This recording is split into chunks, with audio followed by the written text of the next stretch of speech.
Behind the gilded walls of Topkapi Palace, where tourists now marvel at Ottoman splendor, lies a history etched in stolen childhoods and broken spirits. A systematic exploitation so insidious it sustained an empire for centuries. In 1550, a 12-year-old Bulgarian boy named Stefan would learn a brutal truth. Survival in the Sultan's court demanded not only the forfeiture of his liberty, but the obliteration of everything he once cherished. His narrative, echoed by thousands, unveils how the Ottoman Empire transformed children into instruments of power through a calculated machinery of education, emasculation, and unrelenting cruelty, a reality that historians are only now beginning to fully confront. The Devshirme system, often glossed over in history books as a blood tax or child levy, was far more than a mere bureaucratic means of staffing the empire. It was a comprehensive assault on cultural identity and a vile form of sexual exploitation that preyed on Christian boys from the Balkans, Anatolia, and the Caucasus.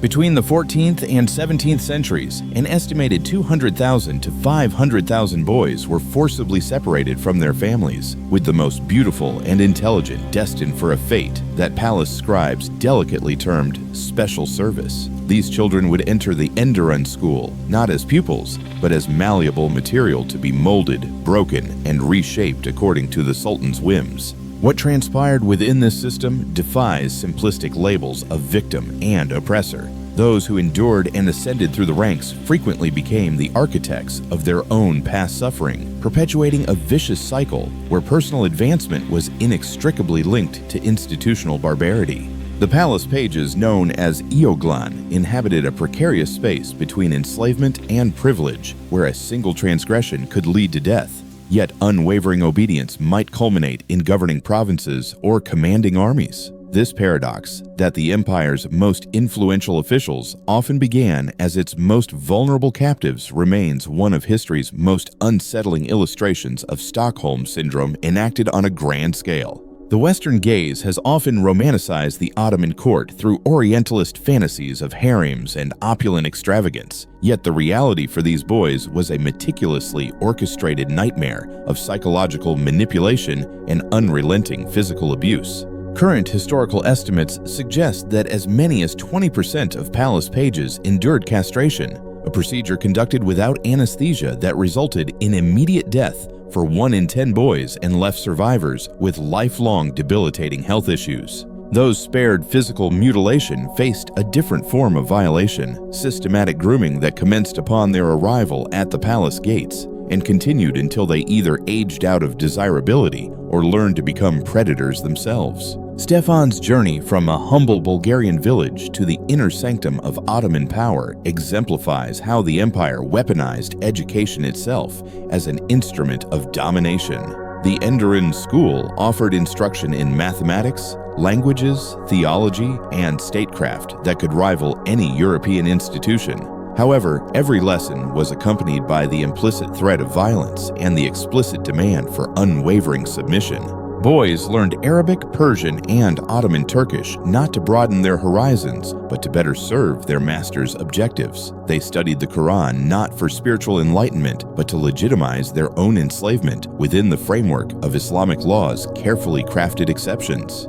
The physical architecture of Topkapi Palace reinforced these power dynamics through spatial segregation and constant surveillance. The palace's interconnected courtyards created a geography of privilege and vulnerability, where proximity to the Sultan signified both supreme honor and perpetual danger. Boys slept in communal dormitories where privacy was non-existent and nightly inspections were routine, fostering an atmosphere of constant anxiety that shattered individual identity and fueled a desperate competition for the favor of their captors. Even decades later, those who achieved high office would recount nightmares of footsteps echoing in darkened corridors and hands reaching through doorways. Today, as visitors photograph the palace's treasury and admire its Ottoman miniatures, few realize they are traversing spaces where children once stood in lines for inspection like livestock, where beauty was a curse that could lead to castration, and where the empire's most celebrated achievements were erected upon a foundation of systematic child abuse.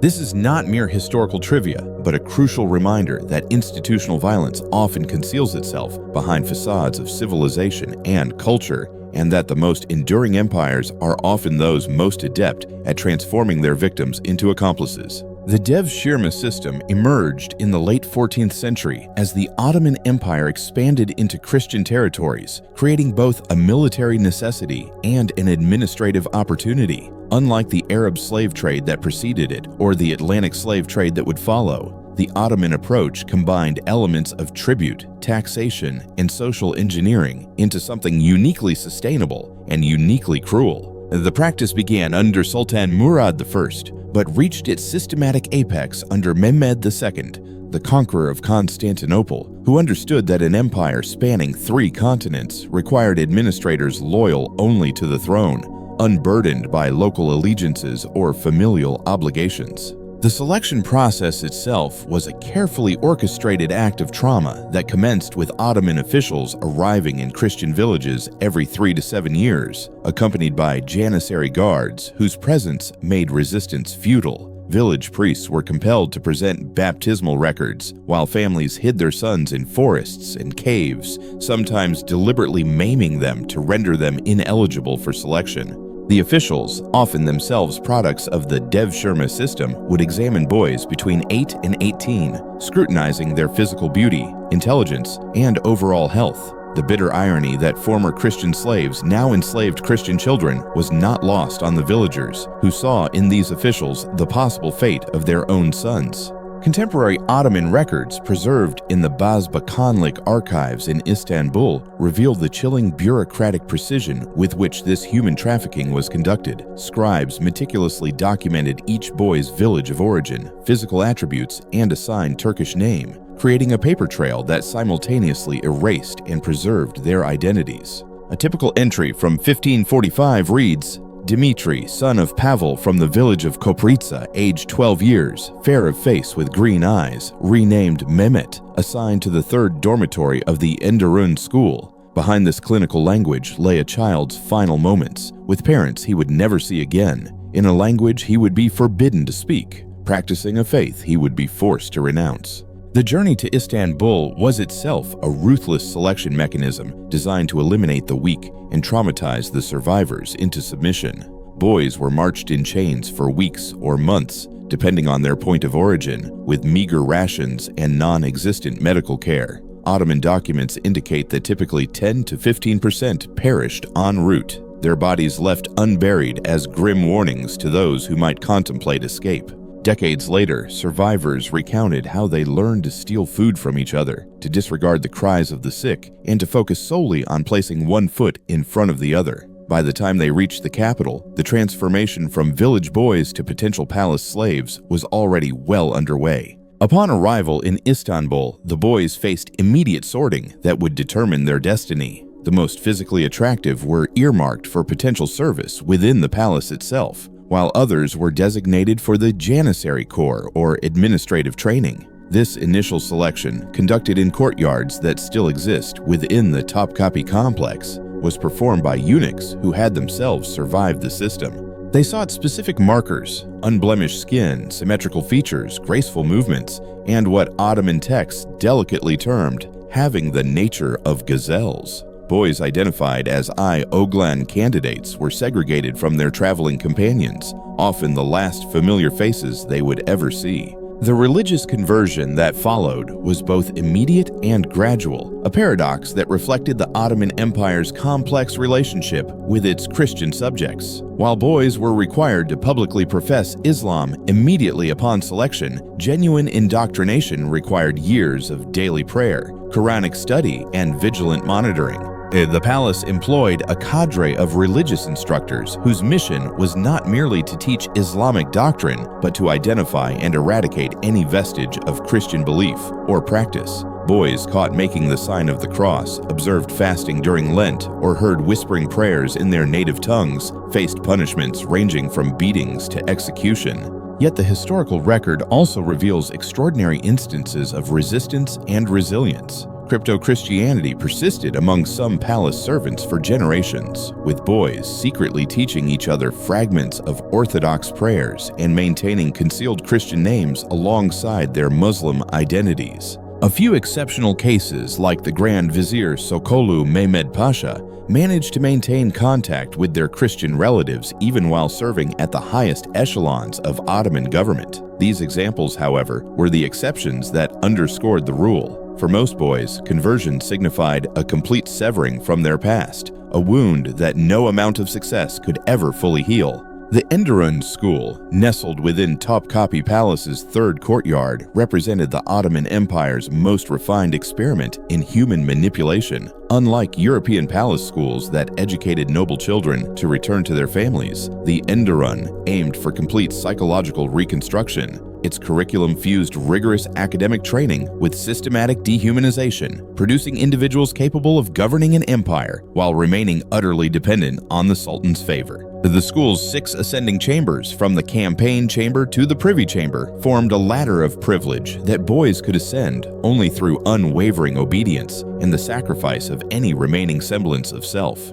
Physical transformation commenced immediately upon entry. Boys' hair was shaved, their clothes incinerated, and their bodies subjected to invasive inspection by the palace eunuchs. They were bathed in the palace hammams, where attendants scrutinized every inch of skin for blemishes, birthmarks, or signs of disease. Those deemed sufficiently beautiful faced an additional ordeal. The chief white eunuch would determine whether they should undergo castration to preserve their youthful allure. This decision, made when boys were between 10 and 13 years old, was presented as an honor, even though survival rates from the crude surgery performed without anesthesia barely exceeded 60%. The agonizing screams emanating from the palace infirmary where these operations took place served as a constant reminder to all boys of their utter powerlessness. Daily life in the Enderun adhered to a schedule designed to eliminate privacy and independent thought. Boys awoke before dawn for prayers, followed by cold baths intended to cool the humors and suppress sexual development. Breakfast was eaten in silence, with monitors recording any breach of etiquette.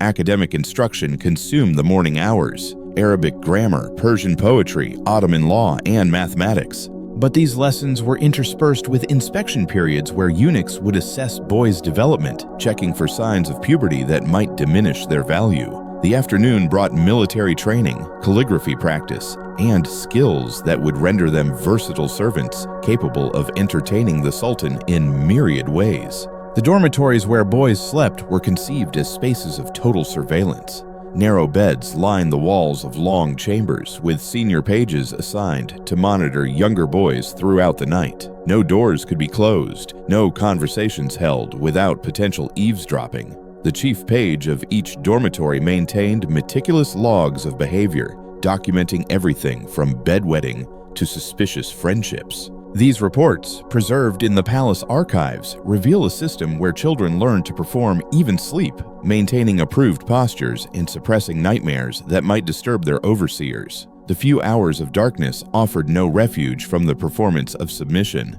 Sexual exploitation operated through a codified system that Ottoman chroniclers described in euphemistic terms that barely veiled its reality. Senior officials, including visiting dignitaries and military commanders, could request specific boys for private instruction or special service. The palace protocol dictated that boys prepare themselves with perfumed oils and special garments that accentuated their youth and beauty. Refusal was theoretically possible, but practically suicidal. Boys who resisted found themselves reassigned to perilous military postings or simply vanished without a trace. Those who complied learned to disassociate, recounting in later memoirs how they would float above their bodies during these encounters, observing themselves perform from a safe distance. The psychological conditioning extended beyond individual trauma to cultivate a culture of complicity. Older pages who had survived their own exploitation were expected to facilitate the abuse of younger boys, perpetuating a cycle where victims became enablers. The palace rewarded this collaboration with privileges: private rooms, superior food, access to the palace library, and ultimately, positions of authority.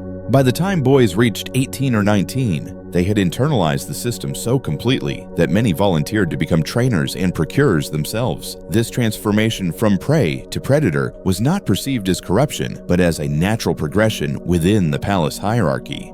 Physical punishments for infractions reinforced the capricious nature of palace power. The bastinado, the brutal beating of the soles of the feet with wooden rods, was the most common penalty, rendering boys unable to walk for days while maintaining an unblemished appearance above the ankles. More severe transgressions resulted in confinement in the palace dungeons, where sensory deprivation and starvation broke the will of even the most defiant spirits.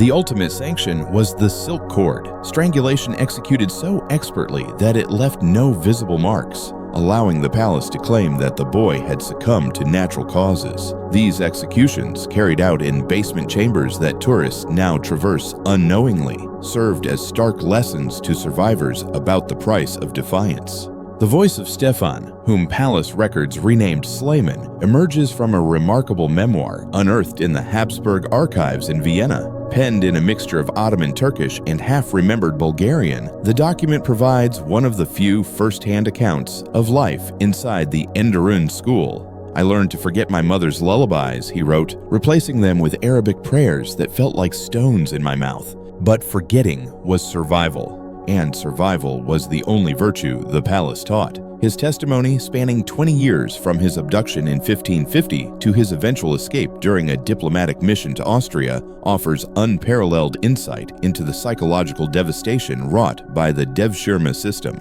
Stefan describes his first night in the palace dormitory with stark clarity. 40 boys breathing in unison, terrified that irregular sleep might mark them as weak. I clutched the thin blanket and tried to recall my sister's face, but already it was fading. The boy in the next bed, I never learned his real name, only that they called him Hassan, wept silently until dawn. By morning, his bed was empty. We never inquired where the crying boys went.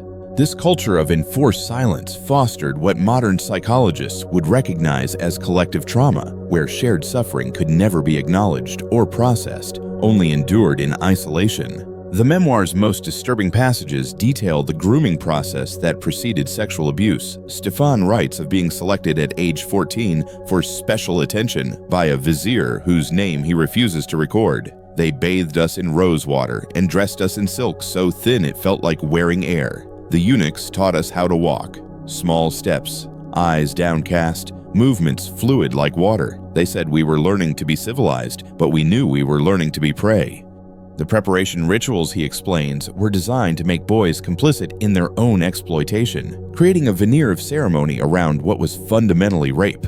Further corroboration comes from the diplomatic correspondence of the Venetian ambassador Mark Antonio Barbaro, who resided in Istanbul from 1568 to 1573. His encrypted dispatches, deciphered only in the 20th century, describe witnessing a selection ceremony where viziers chose boys for private service. The children stood naked save for loose trousers, turning slowly as old men discussed their attributes like horse traders. One boy, perhaps 13, fainted from fear. They revived him with cold water and made him continue the display. The Sultan watched from behind a latticed window, occasionally sending down choices via his eunuchs. The selected boys' faces showed neither joy nor sorrow, merely the blank acceptance I have seen in prisoners awaiting execution.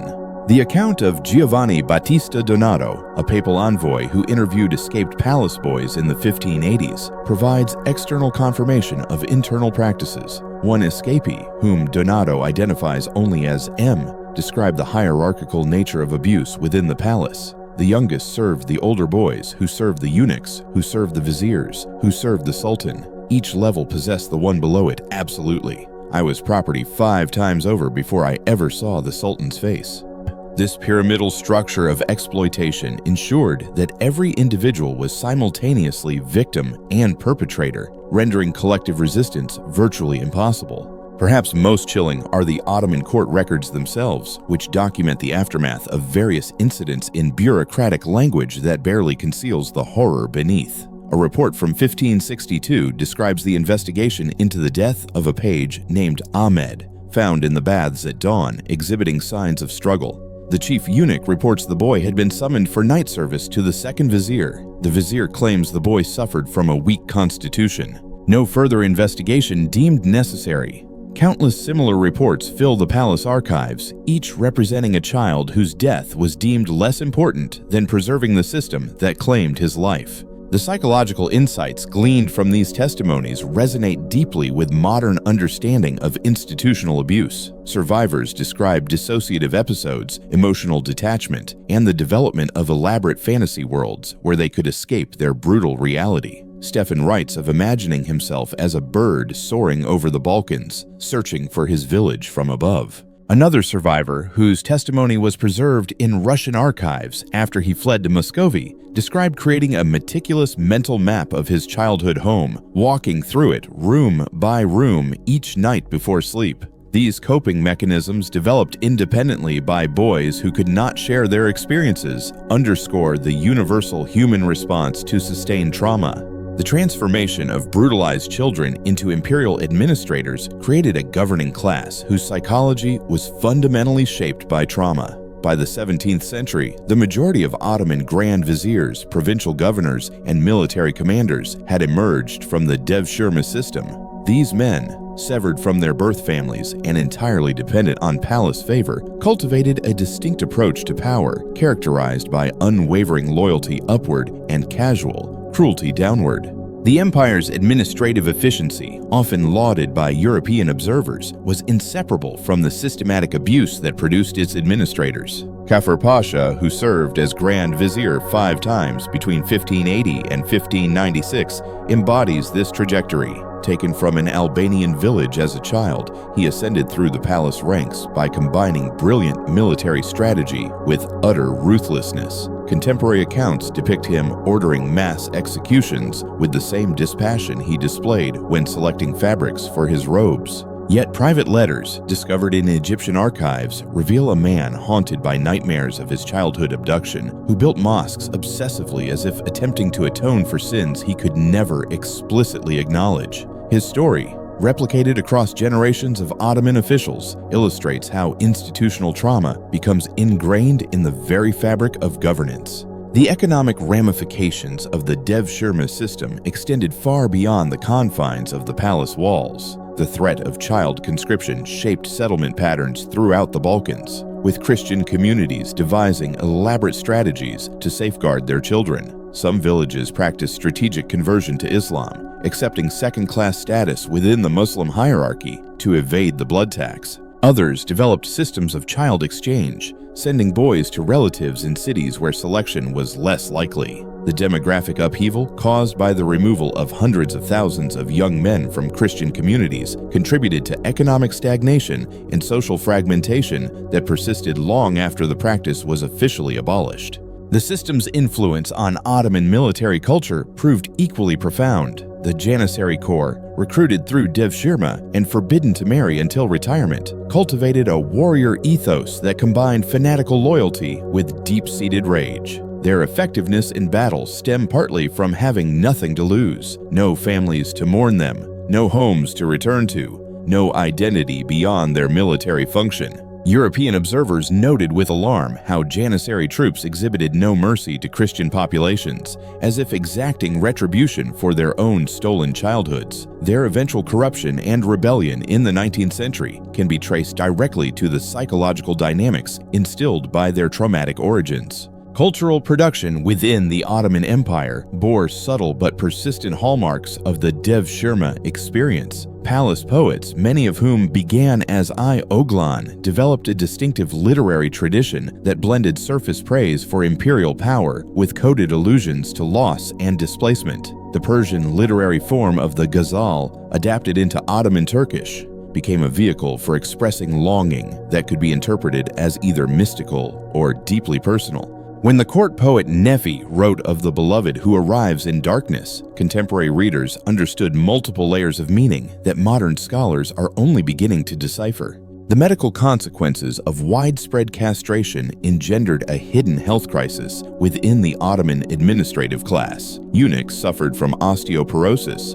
cardiovascular disease, and hormonal imbalances that palace physicians treated with mercury compounds and other toxic remedies. The personal medical records of Hachi Mustafa Aga, the chief black eunuch, preserved in the Topkapi archives, detailed decades of chronic pain, depression, and what modern medicine would diagnose as severe PTSD. Yet these officials continue to oversee the castration of new generations of boys, perpetuating a cycle of medicalized violence that they intimately knew would irrevocably destroy lives. The gradual decline of the Devshirme system in the 17th century stemmed not from moral epiphany, but from practical considerations. As the empire's expansion slowed, the need for new administrators diminished. Wealthy Muslim families began bribing officials to place their own sons in the palace school, diluting the system's original purpose. The Janissaries' burgeoning political power made them resistant to new recruitment that might threaten their established hierarchies.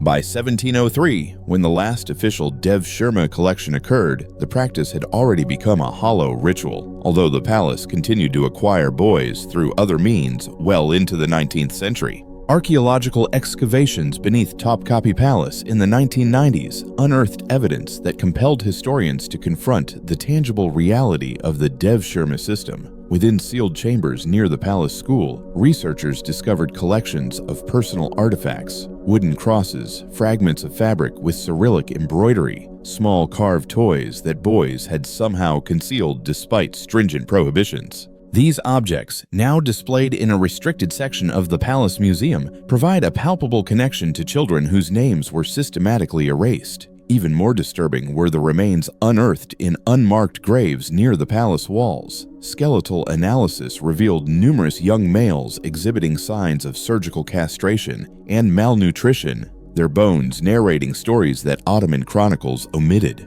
The psychological profile of Devshirme survivors has garnered increasing attention from trauma researchers studying institutional abuse. Dr. Kemal Skaraman of Istanbul University's Psychology Department has identified patterns in Ottoman administrative documents that suggest pervasive collective trauma among palace-trained officials. Their correspondence reveals hypervigilance, emotional numbness, and sudden violent outbursts, classic symptoms of complex PTSD. These men governed an empire while grappling with severe psychological wounds. As Kahraman observes, their efficiency stemmed from dissociation, their loyalty from trauma bonding. The Ottoman state, in essence, operated on the psychological destruction of children. Contemporary Turkey's relationship with this history remains deeply ambivalent. The Topkapi Palace Museum, which attracts over 3 million visitors annually, presents the Enderun School as an elite educational institution while minimizing discussion of sexual exploitation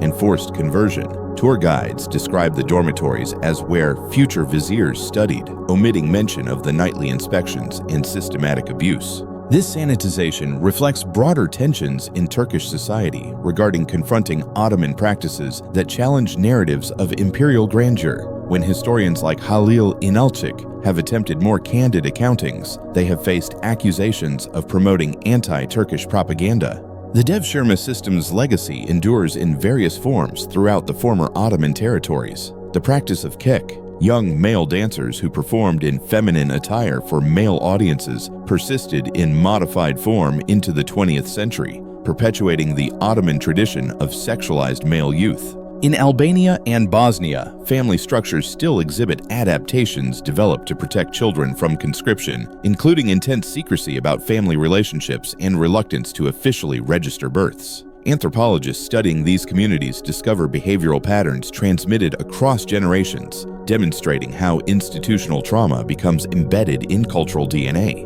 Recent diplomatic tensions between Turkey and Balkan nations often evoke Devshirme memories in veiled ways. When Serbian politicians speak of Ottoman mentality, or Bulgarian newspapers reference stolen generations, they tap into collective trauma that remains politically charged. European Union accession negotiations have repeatedly stalled over Turkish reluctance to acknowledge historical injustices, with the Devshirme system serving as a particularly sensitive example. Armenian and Greek communities have explicitly linked Ottoman child conscription to later genocidal policies, arguing for continuities in dehumanization techniques across centuries. The emergence of survivor testimonies from analogous modern systems, child soldiers in Africa, institutional abuse in religious schools, trafficking victims, has created new frameworks for understanding historical trauma. Psychologists working with contemporary victims recognize patterns initially documented in Devshirme accounts.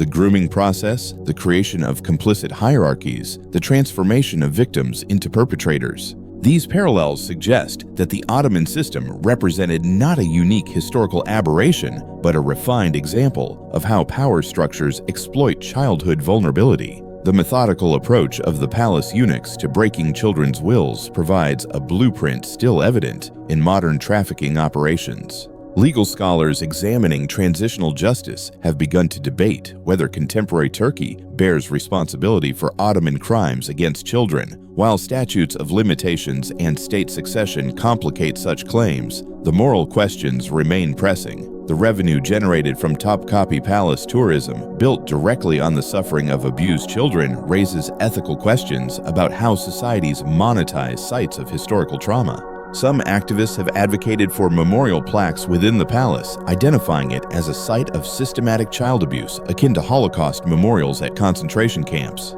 The Turkish government's resistance to such proposals reflects deeper anxieties about confronting the full implications of Ottoman history. The story of Stefan and countless boys like him compels us to confront an uncomfortable truth. Civilization's most magnificent monuments often rest on foundations of unimaginable cruelty. As modern visitors marvel at Topkapi Palace's architectural grandeur and admire Ottoman miniatures in climate-controlled galleries, they traverse spaces where children learn that survival meant surrendering not only their bodies, but their very identities. The empire that produced exquisite poetry and revolutionary administrative systems was the same one that perfected the industrialization of child sexual abuse. This is not a paradox to be resolved, but a reality to be acknowledged, that human achievement and human atrocity are not opposites, but frequent companions. So, as we've explored today, behind the dazzling beauty of Topkapi Palace lies a deeply unsettling truth. The splendor we admire was built upon a foundation of unimaginable suffering, the systematic exploitation of countless children through the Devshirme system. It's a chilling reminder that progress and power can be tragically intertwined with cruelty, and that we must never forget the human cost behind even the most glorious facades of history. This is a history that challenges us to look beyond the romanticized narratives and confront the uncomfortable realities of the past. What are your thoughts on this complex chapter of history? Did anything in particular resonate with you? I'd love to hear your reflections, questions, or insights in the comments below. Let's keep this conversation going. And if you found this exploration thought-provoking, please hit that subscribe button so you don't miss out on future deep dives into untold stories from history. Thanks for watching.